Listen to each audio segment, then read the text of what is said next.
Hello and welcome to the world famous Winthrop Golds at Rock Hill, South Carolina. Presented by Marsh Madness Disc Golf. Sponsored by Disc Fam LLC. Check them out on Instagram and Facebook. Like, subscribe, as Terry the Disc Golf Guy would say, do all the YouTube things. Thank you very much. Hole 1, par 3, 283 feet. They have the pin located off to the right. For now, the pros would usually play straight through the double mando, about 350. But I'm going to start this round with a nice birdie. Hole 2, par 3, 409 feet, very difficult. There's a late mando tree off to the right, and I just went so far left. Not a good spot. Forced to straddle this wooden fence. Have to get around that mando tree, and I hit it directly. Now I have to do some kind of magical roller around the mando tree. And I just smacked that massive root, but still get a decent roll out of it. I'll have a putt. And I'm not gonna really care how I play here. It's my first and maybe only time playing this course. Being from Michigan, this is kind of a once-in-a-lifetime opportunity for me. And the weather is just gorgeous. I know people from South Carolina probably don't think so, but man, this is a nice change from Michigan. So here I throw an absolute dime for the old pin placement right out there, but this is now a par 4 combining two holes. You don't want to be this far right, because now I'm forced to try this huge roller. I just didn't get enough angle on it. Got caught up in this creek that isn't supposed to be running through there, but it is today. And this cut roller went behind those pines instead of inside of them where the basket is. This is a horrible spot to be. I'm just gonna flick my Justice up in the air, let the left to right wind do the work. Hopefully.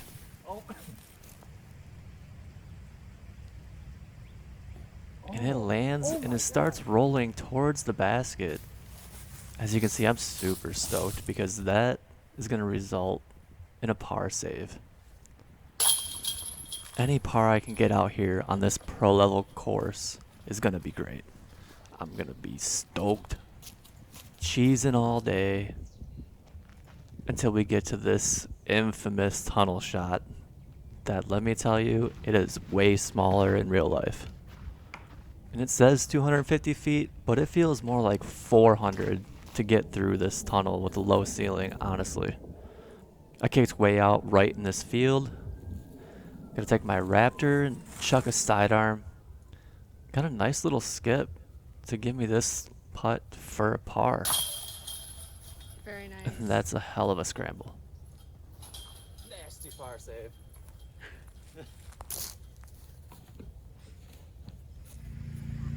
Here we are at the iconic hole 5 par 5, 1,061 feet.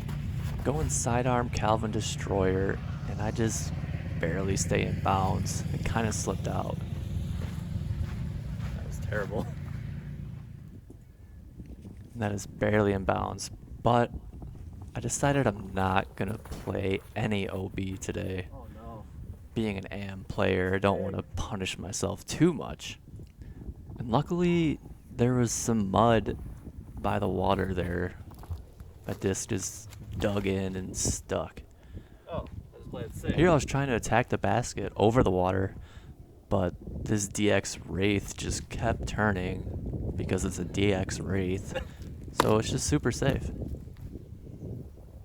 And now I'm so far up here to the right that I'm going to take the backdoor route and get denied by that tree. Now I have to get up and down here to save a bogey. Left it a little wide. Still have a putt.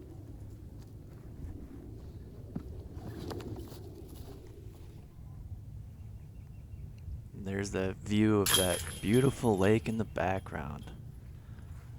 And that bogey will put me at +2. Hole 6, par 3, 377 feet. This is an alternate pin placement.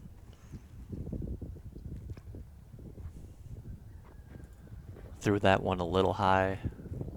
Got cut down by the trees. Going with the standstill Luna. Get it up there. Save a par. As you can see on the right side of the screen, that's the sand pit where the tournament basket would usually be. Now this basket's about where the drop zone would be, I would imagine. And here we are at another iconic hole, this famous triple Mando. And I am not gonna hit that gap today. There's a little chuckle because that thing is loud when you smack it, let me tell you. Left with this all too common tricky little roller that I miss. And it rolls left, missing the Mando. And here I am contemplating what I'm supposed to do from there. And I wasn't really sure. If you can let me know in the comments what I do after that, that'd be great, because I just decided to putt from here and just take a bogey. Hole 8. Par 4, 697 feet. Gonna take my flippy Firestorm and just try to get as much distance off the tee as I can. Got a wicked reaction off that tree trunk. Here I'm trying to do a fancy roller, but it just turns into a cut roller and just cuts left into the wood line. Now I gotta straddle out with this sidearm Raptor, and I throw an absolute dime.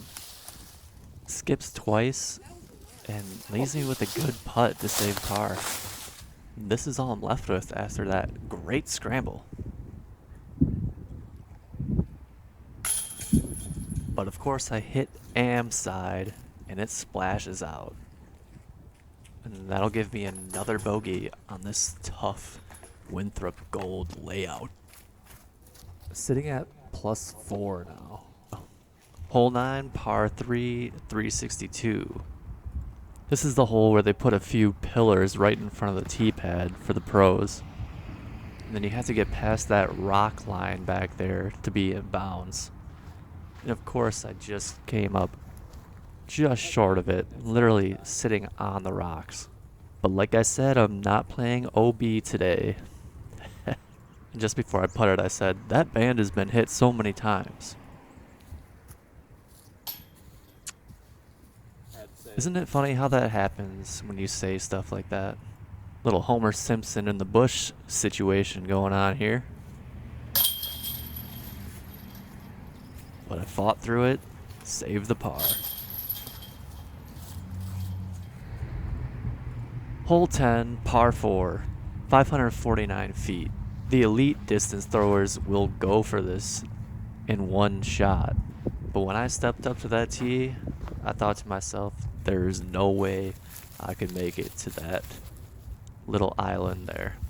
You can't even really throw like a max distance shot through it. It has to be like through a gap. Low ceiling, 550. I'd have to imagine there's only a handful of pros that can get that kind of distance with that shape. And I'm just gonna take a nice little par. And I'm actually pretty happy about it. Hole 11, par 4, 734 feet. Going with the octane off the tee. This thing is so stable, I know it won't turn into those big bushes on the right side. And I put myself in a pretty good spot. Could have used a little more distance to make this approach easier, but I'm just going to pick up the octane again. Had to go around that tree right in front of me. And came up pretty short. Left with this sketchy downhill putt. Giving it a little half run. Wanted to make sure I secure this par. And I'm chilling at +4. And Now we come to this massive par 4. Hole 12, 901 feet. Just giving it all I got, and it turned into a thrower that ended up really good, actually. One of those situations where you throw it so bad it just turns good. Here I'm just going with a safe little mind bender off to the left, put me into position to hopefully get a safe par. I can definitely see how it's tempting to go for the green on the second shot, but you gotta be feeling froggy. I could easily see it turn into a Paul Macbeth meltdown situation. But here I left myself with a long par putt. Couldn't get it up high enough. So I'll just quickly walk up, tap in the bogey. Sitting at +5, but I'm just loving seeing all these iconic holes in person. I didn't record that tee shot. Yeah, this was one of my best tee shots of the day too, so pretty unfortunate there. Second shot, trash. Well, this basket is not in the ground, so I guess I'll just throw it up to where it should be and make a decision from there what I get. This was the only hole I couldn't complete into a basket, but that's alright. I know it's supposed to be right up there around the corner behind those trees. Just imagine a basket was right there.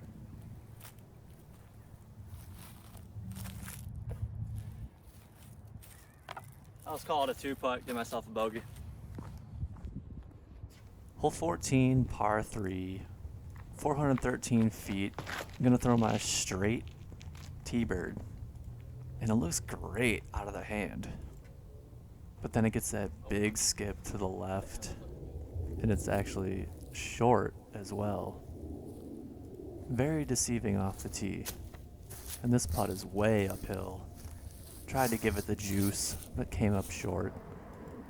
That'll be a tap in for par. Still at +6.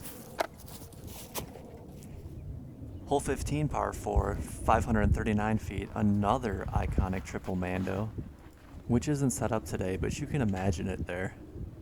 I came up well short and left with my star T-bird 3 that I threw on the last hole.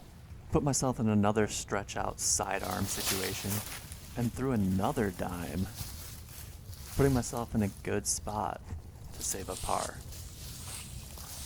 Going with the pro play here, just gonna chuck a Raptor in there and let the trees stop it.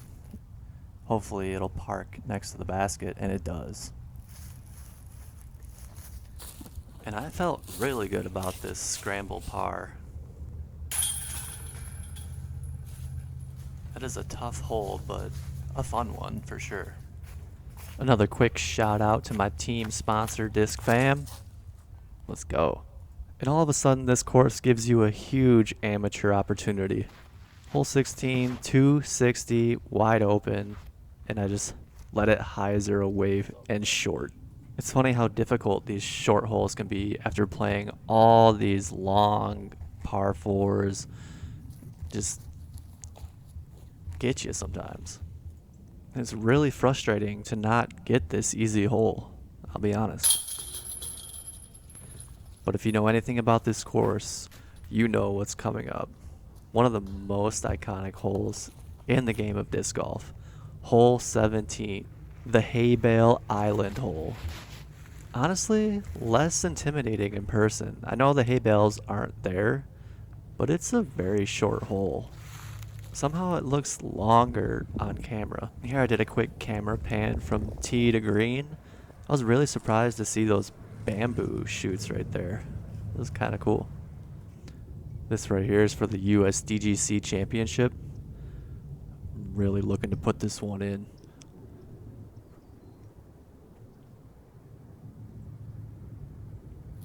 Boom! Let's go! Second birdie of the day. There's a little bit of wind coming off of that lake too. Had to get a quick picture here on the famous hole 18 tee pad dock. Just so many iconic holes on this course. It's like every tee you step up to is incredible. Here I got that classic cut roller into the side of the hill. Interesting basket placement on this hole 18. Would have loved to play this as a par 4 around the corner, but you know, it is what it is. And this is where they do the famous distance competition, trying to throw across that lake. Man, this place is awesome. And you are awesome for watching this video. That was Thank you. Winthrop Gold, kinda. Thanks for watching.